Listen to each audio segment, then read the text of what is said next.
We're back with the other frame, and this is the one that has potentially a bit of a problem. It's been a period of intense change, both privately and in public ways. How do I deal with this much change? We've made our first major mistake. I need another piece of velvet and start again.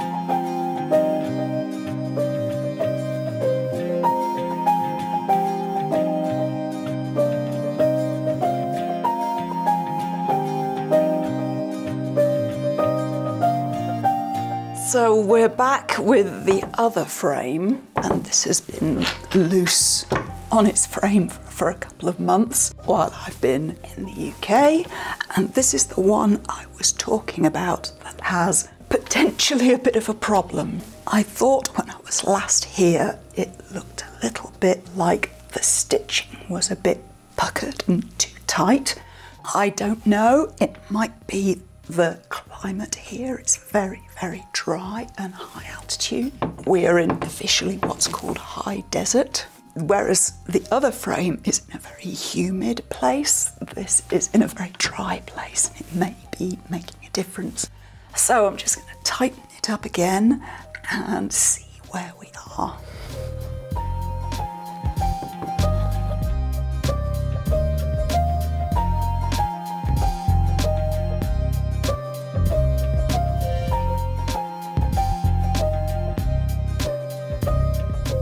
I mean, it looks fine now on the back, so I'm not quite sure what my problem was last I was here. I think we're fine. Okay, let's do it.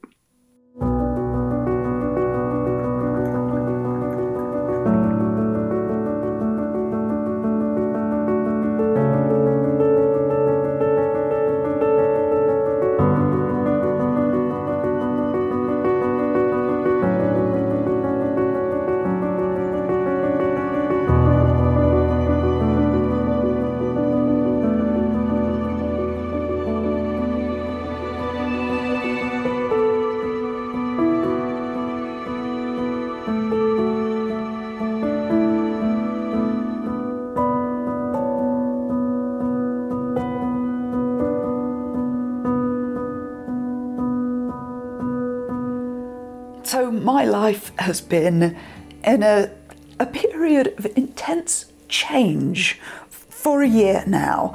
I gave up my home and went on the road exactly a year ago. And that's not the only change. My whole life, personally and professionally, has been breaking down and rearranging itself for about 4 years now. That's something that often happens at this stage in life that I'm at. So I have been transitioning between 2 countries. I've applied for a visa, which has now been approved. You're seeing me in a new environment. This is not an Airbnb now. I am actually staying in a 2-room apartment in the basement of the house of a friend. So it's not very aesthetic, it's not very luxurious, but this is its start. It's a new life.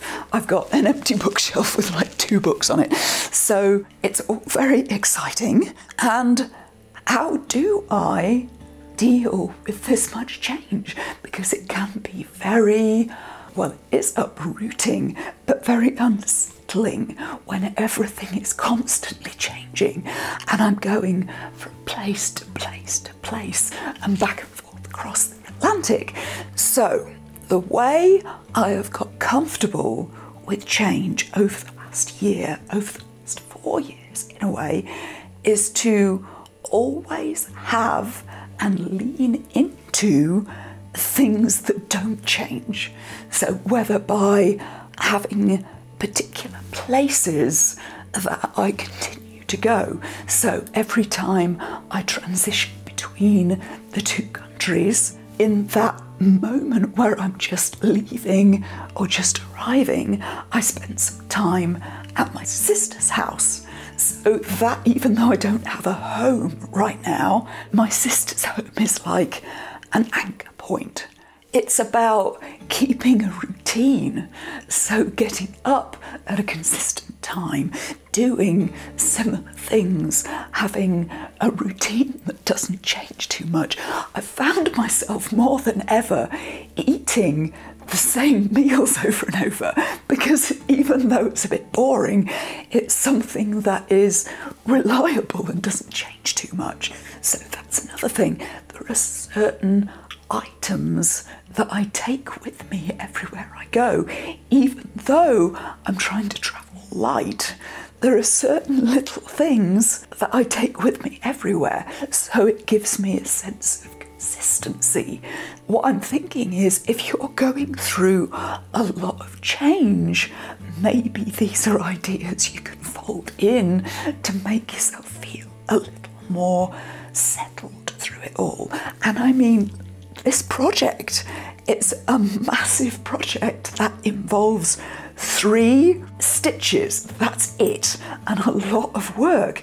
This project began before the transition started, and it's going to end long after it's done. So it gives me a sense of bigger picture, the bigger story, and my transition time is just in the middle of there. This project in itself, as long-winded and samey as it might seem, this is actually really helping me to have something that's just simple and straightforward. And I'm sure many people watching this have had that experience, that when they're going through something hard or something where there's a lot of change, having a project that's really repetitive is very grounding. So I hope that helps.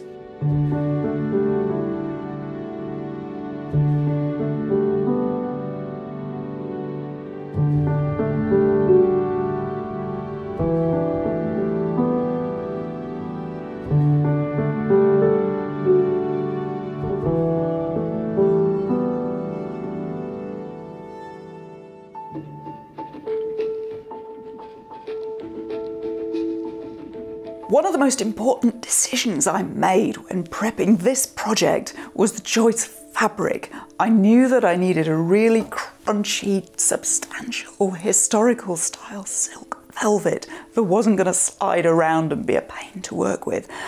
That one decision has made everything else easier. So we have a new mini course this month to help our stitchlings make the same kinds of informed choices. It's an introduction to fabric science. Now, what does that even mean, fabric science? This is about having the information you need to make good choices when you go fabric shopping. When you walk into a store full of rolls of fabric, or when you order fabric samples online, you need to know what you're looking for. What choices make sense for your project and for your budget? What's going to make your life easier or harder, and why? We need the right information to make the right choices, because often the shops themselves don't even know what they have, and they usually can't answer specific questions about historical sewing. It can be hard to figure out what to buy and what it is you're really getting. And according to the academics on the Foundations Field team, about 3/4 of fabric information online is basically wrong, and that's a direct quote. However, UB Coates is a master's graduate in textile conservation from the University of Glasgow, and in this mini course they break this subject down for the amateur costumer, but without making it more complicated than it needs to be. Basically, they're going to show you how to go fabric shopping and not get cheated, how to select a fabric that's not going to make your life harder, and ensure you're getting good value for money. We are publishing the mini course this weekend as a primer on the subject, and then the team have also put together a fabric glossary you can trust to use as a tool when our members are buying for their next project. That is new at Foundations Revealed this weekend, and if that is something that is going to make a difference for you in your sewing, you can sign up this weekend as this video goes up. I mean, you can sign up anytime now, but I will put that sweet, almost half price discount in place again this weekend to make that decision easy for you, and that'll be up till Monday night. We aim for this to be an investment in your next project, and the next one, and the one after that, because if we've done our job, then you're not going to be making the same expensive mistakes.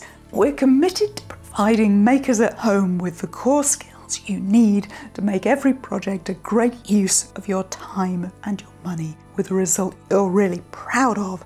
So if that looks good to you, I look forward to welcoming you to Foundations Revealed this weekend.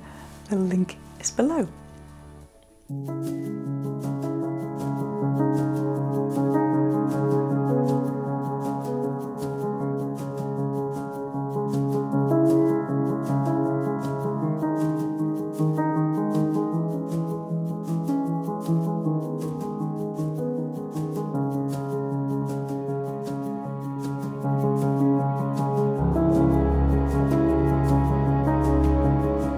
So what just happened on a very ordinary Sunday lunchtime is that this piece is finished. Yay! So we've finished the first panel of the coat. However, we've got a big empty area up here, and it would be useful to use that. This is expensive velvet. So if you remember, we took a little piece off the corner of this piece because it didn't fit on the frame, and it would make sense to fit that up here somewhere. Some of you are going to be tempted to say that way. That's not going to work because this is velvet and you have to have everything the same way up. So if you have some pieces laid on this way and some pieces laid on this way, then when you make the coat up and turn them to match, the light is going to hit the pieces of velvet slightly differently. So they will look at a different colour because of the nap of the velvet. So it's got to be this way up. Right? But it won't fit in that space like that. So what I'm going to do is I'm going to turn it over like that, in which case it does just fit. And now you might think, why is she doing that? Because that's clearly not going to fit here. This is going to be the corner of this piece on the other side of the coat. So when I make the mirror image piece, this will be the corner of that piece, and then when I embroider the other piece, the mirror image of this, the corner piece on that one will be the corner to go here. Does that make any sense at all? Let me get the picture.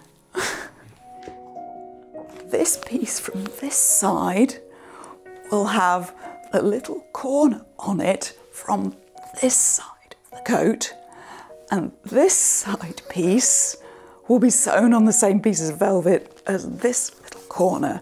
So each piece has a corner from the opposite side of the coat. This will all make sense later.